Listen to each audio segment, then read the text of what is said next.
Hello students, BA part second के students को मैं डॉक्टर मनोरमा त्यागी आज आपको चैप्टर पढ़ाऊंगी असामान्य व्यवहार के कारण। असामान्य व्यवहार के कारण मैं इससे पहले भी वीडियो में आपको मैं बता चुकी हूँ, जिसमें मनोवैज्ञानिक कारण, सामाजिक,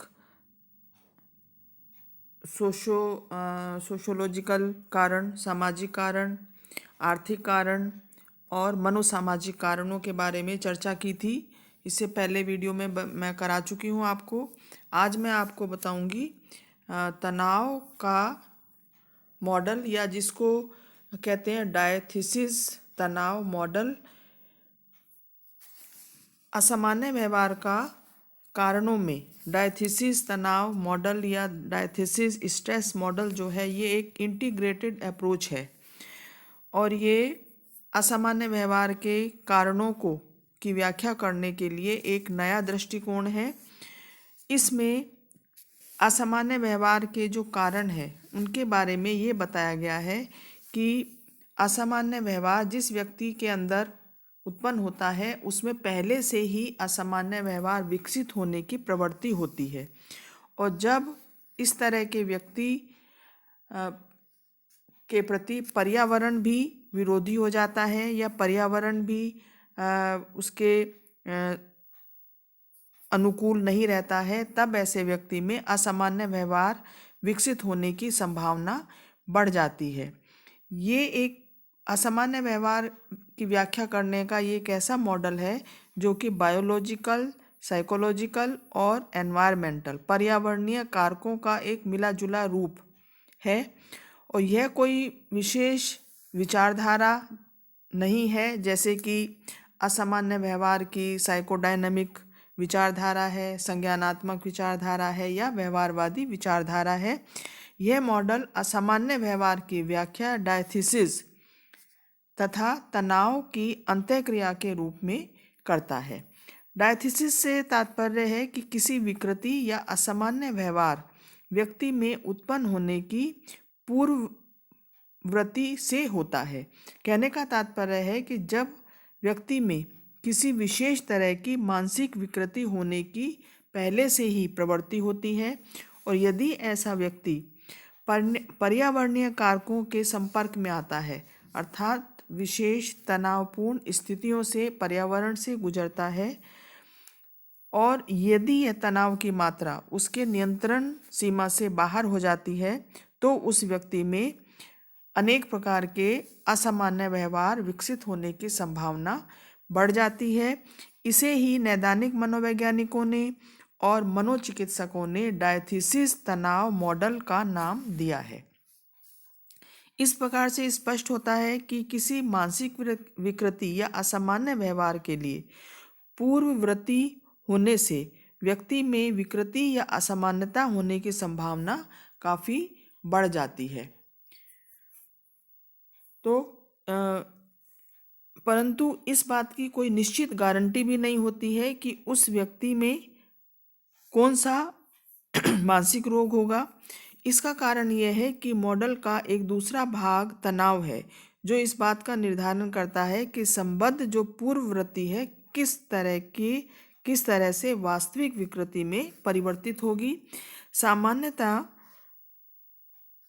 सामान्यतः इस संदर्भ में यह तनाव से तात्पर्य कुछ ऐसे अनिष्टकर या दुखद पर्यावरणीय उद्दीपक से है जिसका स्वरूप या तो बायोलॉजिकल होता है या मनोवैज्ञानिक होता है या पर्यावरणीय भी हो सकता है, कुछ भी हो सकता है। जैसे जन्म के समय ऑक्सीजन की कमी हो जाए, या जन्म के समय कोई आघातपूर्ण अनुभव हो जाए, या पालन पोषण करते समय बच्चे को उचित पोषण ना मिले। ये इसके जैविक कारण हैं जिनकी वजह से असामान्यता उत्पन्न होती है, और कई बार मस्तिष्कीय कुछ विकार भी उत्पन्न हो जाते हैं। इसके अलावा जैसे कोई बड़ा हादसा हो जाए, पति या पत्नी की मृत्यु हो जाए, किसी प्रिय व्यक्ति की मृत्यु हो जाए, लड़ाई झगड़े, बलात्कार और दुखद घटनाएं, जैसे लक्ष्य को प्राप्त ना करना, असफल होना बार बार, ये कुछ मनोवैज्ञानिक तनाव के कारण है। और डायथिसिस तनाव मॉडल का सबसे महत्वपूर्ण बिंदु यह है कि किसी मानसिक विकृति या असामान्यता के उत्पन्न होने के लिए डायथिसिस या पूर्ववृत्ति तथा तनाव दोनों का होना अनिवार्य है।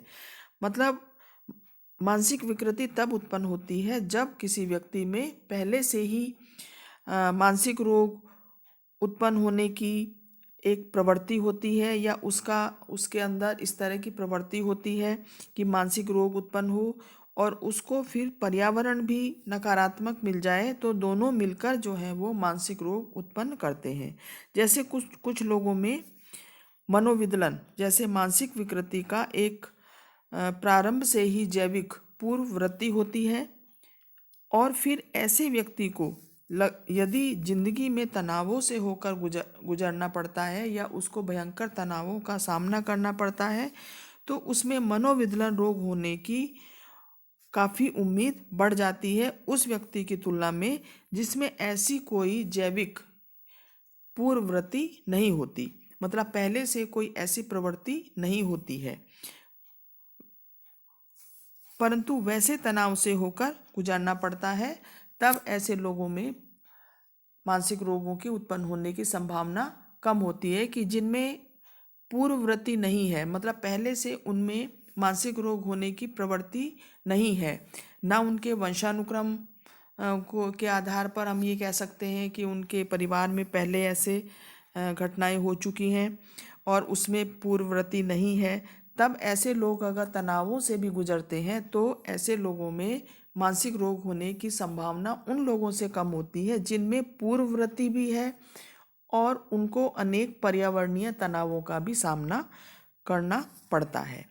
तो निष्कर्ष रूप में ये कह सकते हैं कि डायथिसिस तनाव मॉडल में असामान्यता को व्यक्ति में उस असामान्यता की पूर्ववृत्ति तथा तनाव दोनों की अंतःक्रिया के रूप में माना गया है। मतलब दोनों की जब इंटरेक्शन होता है, पूर्ववृत्ति और जो पर्यावरणीय तनाव है, तब मानसिक रोग उत्पन्न होते हैं, असामान्यता उत्पन्न होते हैं। दोनों में से कोई अकेला अगर कारक है तो मानसिक विकृति उत्पन्न होने की उतनी अधिक संभावना नहीं होती है। तो स्टूडेंट्स, आज मैंने आपको डायथिसिस तनाव मॉडल के बारे में बताया। आपके कोर्स में कुछ परिवर्तन हुआ है, कुछ टॉपिक बदले हैं, पहले वाले उससे सिलेबस से थोड़ा सा फ़र्क हुआ है, उसमें ये टॉपिक आपका चेंज होके आया है, इसलिए मैंने आपको इसको पढ़ाया है। और अध्ययन करने से पहले या एग्ज़ाम की तैयारी करने से पहले आप लोग कृपया करके देख लें, इंटरनेट से निकलवा लें नया सिलेबस, और मैं इस पे भी डाल दूँगी आपके व्हाट्सएप पे भी जो चेंज हुए हैं सिलेबस। तो तैयारी करते समय आप उसको ध्यान में रखकर तैयारी करना, जो जो टॉपिक आपके इस पेपर में चेंज हुए हैं। स्टैटिस्टिक्स का पेपर जो सेकंड पेपर है वो आपका ऐसा ही है जैसे पहले था, केवल इस पेपर में कुछ टॉपिक्स आपके चेंज हुए हैं, और उनको मैं आपको इसमें व्हाट्सएप पर भी वीडियो के माध्यम से आपको पढ़ा दूंगी, और आप भी तैयारी करते समय इस चीज़ का ध्यान रखना। तो नेक्स्ट वीडियो में नेक्स्ट टॉपिक के साथ फिर मिलते हैं students. Thank you so much students.